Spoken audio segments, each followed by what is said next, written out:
Before I get into the game, I think, this month to our team, I think you guys saw, like, we had the Celebrate as One T-shirts on. And I think it's important that, we're able to do that, but also there's a reason behind it. And I think, part of our job as coaches and educators and teachers is to improve our guys off the floor.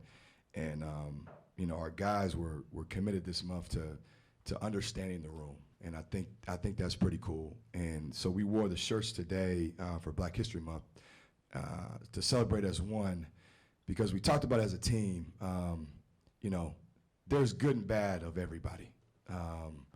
And obviously our room is a bunch of different guys from city, suburb, country, men, women. But at the end of the day, we are one. And, our guys have done a great job of being connected as a team. And again, I think that's why we had success today, is because they enjoy themselves. They enjoy each other, and they want to know about the differences, and they want to learn, and they want to grow. And it's cool when you see that. And not to get on a rant, but I just think it's important. We want to, as a program, always push to do more. And I think it's one thing to wear a T-shirt, but it's another thing to get the message out that, at the end of the day, we all have our differences and we all come from different areas, but we're all one. And so, this month, isn't necessarily just for Black people to celebrate Black history. It's for everybody to and have that mindset of that we are one. And if we are, that everybody's history matters, and especially this month being Black History Month. So our guys will be up here. I don't know if you guys were going to ask them about it, but I just want to get that out there, that they're about that. And I thought that translated today. We got a connected group, and a group that, a team in a locker room that truly cares about one another, and it's pretty cool to see. So. Obviously, there's no two guys that are more connected and care about each other than Peyton and Eric. Talk about just them kind of willing you guys almost to the win. Yeah, no question. And Eric's not even close to 100%. So, we kind of had a kumbaya the other day, and just wanted to get all the kind of negative, bad vibes out. Get it out in the open, get it out in the room, and let the positive energy in. And we talked about it. We still have guys that are hurt and banged up, and we talked about kind of that Mamba mentality where now you got to find a way to block that out. That we all know guys are going through stuff, especially Eric. If it's 50% that you can give the 50. But if you're hurt and you're trying to give the 50, that 50 turns to 20 because your mind's somewhere else. You got to be able to block that out. So if 50 is all you can give, it's a strong 50. And I thought he did that. I thought he battled. And then obviously Peyton, 40 minutes, 10 assists, 1 turnover. I thought Luke Lowy, EJ, everybody. Charlie Daniels, I was on him last game because he didn't bring the juice, and that's him.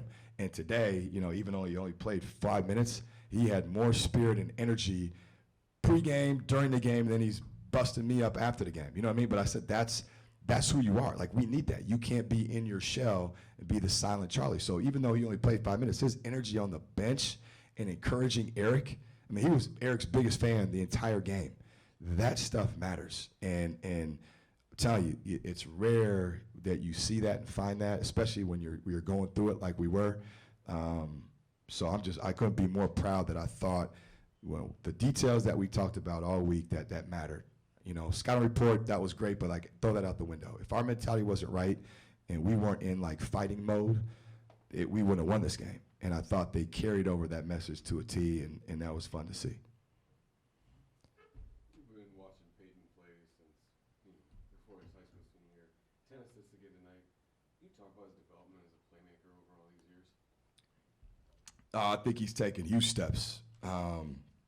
And like I said, I do. I remember in Vegas watching him and Eric as 17-year-old kids running around in the back gym, Durango High School. Kids never really been a full-time point and played on the ball. And that's one of the reasons why we got him, is because he knew coming here he was going to get that opportunity. So credit goes to him. He's a kid that, literally, I got to tell you, can't be in the gym. You have to take a day off. He's monotonous with his work, and he's just a pro's pro. maniacal. I mean, it's so to be able to see that and see him be rewarded because he does it the right way. It's good not only for him, but it's for everybody else to see that, you know, you get rewarded when you're a good dude and you're about the right stuff and you have a process and you stick to it. I mean, he's the same guy today as he was when he first came back here. He has not changed on and off the floor. He's the same dude. And there's a lot. And that's why that kid's going to be ultra successful in whatever he does. He's just a winner. And I get excited when you see development and you see him playing at this level because you know the amount of work he's put in to get here. You've been going from, just in terms of turnovers, going from 18 the other day down to 3 today. Yep. How impressed were you with kind of that element of the game? Yeah. No, big time because like it was no secret. We were shook at Nebraska. And there's a lot that goes into it. I think people that, like if you haven't played, it's hard, like if you haven't been at this level to understand all the little things that these guys go through mentally, you know, they knew Nebraska was over. They knew that they just got rolled by Northwestern. They knew that we were on a losing streak. You know, they knew that we hadn't won there since 2012. Like there's a lot that goes in, and all of a sudden your first 2 possessions end up in a layup and a lob dunk. The mental battle that you're fighting at that point is tough. It's strong. And so to be able to bounce back and flip it, and that was the challenge, was this game, was I don't care about the score. I don't care who we play. The challenge is we can't be who we were last game because that's not who we are. And the mental strength and will that they had to flip it to this is just a credit to those guys. Like they know what it takes to win. And they knew that last game we didn't do that.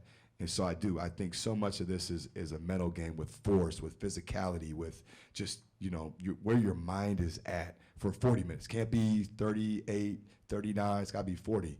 And I thought from the jump to the end, man, they did a heck of a job with that. Defensively, obviously, there was a stretch there in the second half when you had the lead and then they came back and took it. But you finished strong. I mean, you know, Yeah. benefit don't bring. Yeah, because our timeouts were good. Like I know with this crew now, you know how we're gonna finish games.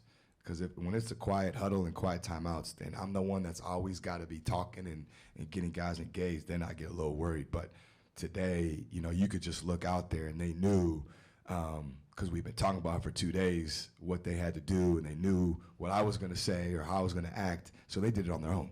And it was everybody. It was Peyton, like I said, it was CD in the back. It was everybody was engaged, and that's what it takes. It's like all those details matter if you want to win, you know, in this league. And you can't have slippage in that. And you got to be able to execute out of a timeout. You got to be able to execute defensively for an entire shot clock. And again, you know, credit goes to those guys. That was a mature win. Thanks, Coach. All right, appreciate it.